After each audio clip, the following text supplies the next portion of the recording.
Covid vaccine cooperation. यह नया शब्द उभरा है अंतर्राष्ट्रीय संबंधों के लिए, विशेषकर भारत और नेपाल के संबंधों के लिए, जहां पर पिछले कुछ महीनों से खटास आई थी कुछ सीमा विवाद को लेकर। वहां पर इस कोविड वैक्सीन कोऑपरेशन से क्या बात बन सकेगी? क्या दोनों पड़ोसी देश अपने मित्रवत संबंध पुनर्स्थापित कर सकेंगे? इस पर बात करेंगे हम आज के वीडियो में। पिछले सप्ताह नेपाल के विदेश मंत्री प्रदीप ग्यावाली भारत आए थे और उनके साथ थे विदेश सचिव और स्वास्थ्य सचिव भी। वे मिले भारत के विदेश मंत्री एस जयशंकर से और विभिन्न मुद्दों में से एक जिस मुद्दे पर बात हुई वह थी कोविड वैक्सीन। नेपाल चाहता है कि भारत उसे 1.2 करोड़ कोविड वैक्सीन मुफ्त में दे पहले चरण के लिए, जहां पर वह अपनी 20% जनसंख्या के लिए इसका उपयोग कर सके, और शेष जनसंख्या के लिए नेपाल चाहता है कि वह भारत से कोविशील्ड और कोवैक्सीन खरीदे। वर्तमान में भारत में 2 वैक्सीन को अनुमति मिल गई है, कोविशील्ड और कोवैक्सीन, और जिस दिन यह वार्ता हुई उसी दिन नेपाल ने भी कोविशील्ड को यह अनुमति दे दी। कोविशील्ड को ऑक्सफोर्ड ने तैयार किया है और भारत में उसे सीरम इंस्टीट्यूट ऑफ इंडिया बना रहा है। ऐसे में 1.2 करोड़ वैक्सीन क्या भारत नेपाल को दे सकेगा? इस पर अभी तक कोई पुष्टि नहीं आई है, क्योंकि भारत का कहना है कि वह पहले अपनी आवश्यकताओं की पूर्ति करेगा और उसके बाद पड़ोसी देशों के लिए आगे बढ़ेगा। और ऐसे में जब यह कोविड वैक्सीनेशन ड्राइव शुरू हो चुकी है तो भारत यह देखना चाहेगा कि वैक्सीन निर्माण की गति कितनी है और कितने दिनों में पड़ोसी देशों को दिया जा सकता है। हालांकि भारत ने एक बात पहले ही स्पष्ट कर दी थी कि वह प्राथमिकता देगा अपने पड़ोसी मित्रवत देशों को, जिसमें नेपाल के नाम पर भी जोर दिया गया था और इसमें कुल 2 करोड़ वैक्सीन की बात की गई थी। हालांकि 1.2 करोड़ वैक्सीन अकेले नेपाल मांग कर रहा है। ऐसे में उसकी मांग पूरी तरह से पूरी हो पाएगी या नहीं, लेकिन भारत उसकी सहायता करने के लिए तैयार है, यह बात स्पष्ट है। और साथ ही जो कोविशील्ड की खरीद की अनुमति नेपाल में मिल गई है उससे निजी रूप से भी लोग वैक्सीनेशन का लाभ उठा सकेंगे।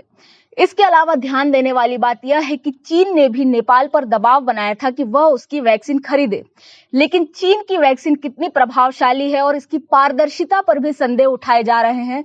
साथ ही नेपाल का कहना है कि इसकी शुल्क और जो लॉजिस्टिक्स थे उस चीज पर समझौता नहीं बन पाया, वह नेपाल को महंगा पड़ रहा था, इसलिए नेपाल ने भारत की ओर रुख किया और चीन को छोड़ दिया।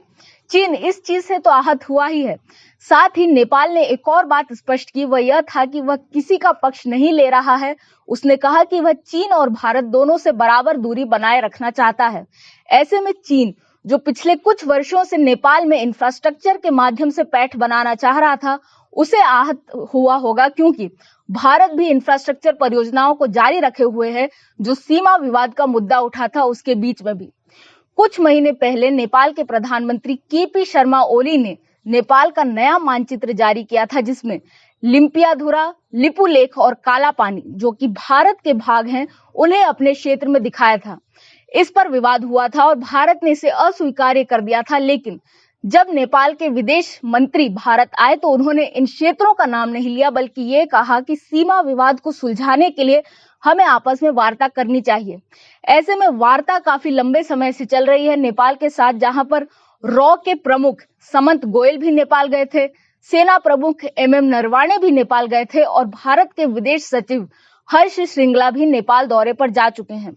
ऐसे में विभिन्न स्तरों पर नेपाल से संबंध सुधारने की बात चल रही है और अब यह कोविड वैक्सीन भी एक तरह से दोनों देशों के संबंधों में सहायता करेगा।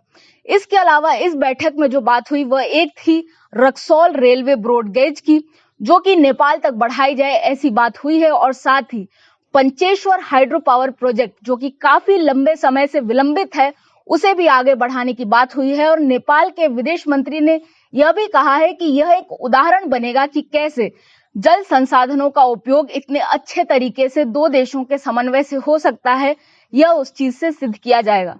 इसके अलावा पेट्रोलियम पाइपलाइन, जो कि पहले से बिहार के मोतिहारी और नेपाल के अमलेखगंज के बीच है, उसे भी बढ़ाने पर बात हुई, जिसमें बंगाल के सिलीगुड़ी से नेपाल के पूर्वी हिस्से झांपा तक इसे बढ़ाया जाएगा, ऐसी चर्चाएं सामने हुई है। ऐसे में कोविड वैक्सीन सहयोग के साथ साथ इंफ्रास्ट्रक्चर विकास में सहयोग के साथ भारत और नेपाल के संबंध बेहतर हो सकते हैं। चीन पर नजर रखनी होगी, क्योंकि चीन अपने अलग अलग तरीकों से नेपाल पर प्रभाव बनाने का प्रयास करता है, लेकिन भारत की भी अच्छी पैठ है नेपाल में और वह इस चुनौती से निपट सकता है। मैं हूं निष्ठा अनुश्री, देखते रहें स्वराज्य।